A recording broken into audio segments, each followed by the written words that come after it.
নমস্কার, চলে এসেছি অনেক দিন পর একটা নতুন ভিডিও নিয়ে। আজকে একটু অন্যরকমভাবে মাছের এই রেসিপিটা তৈরি করতে চলেছি, চলো দেখে নেওয়া যাক।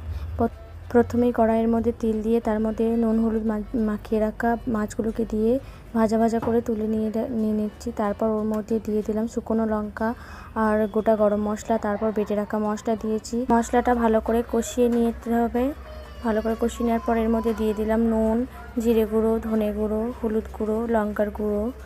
তারপর আবারও ভালো করে নাড়াচাড়া করে কষিয়ে নিচ্ছি।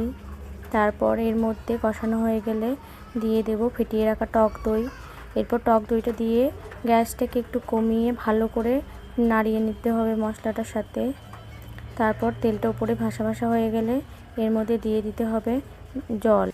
আমি প্রথমে দিয়ে দিয়েছি এর মধ্যে মিক্সি ধোয়া জল আর কিছুটা পরিমাণে চিনি। তারপর আবার নাড়াচাড়া করে দিয়ে দিতে হবে ভেজে রাখা মাছের টুকরোগুলো। এগুলোকে দিয়ে একটু নাড়াচাড়া করে ঢাকা দিয়ে দিলাম। তারপর ঝোলটা ফুটে উঠেছে, এইভাবেই কিছুক্ষণ নাড়াচাড়া করে নিয়ে রেডি হয়ে যাবে আজকের রেসিপি। সবাই তো অনেক রকমভাবে রেসিপি করো, একবার এইভাবে ট্রাই করে দেখতে পারো, অবশ্যই সবার ভালো লাগবে।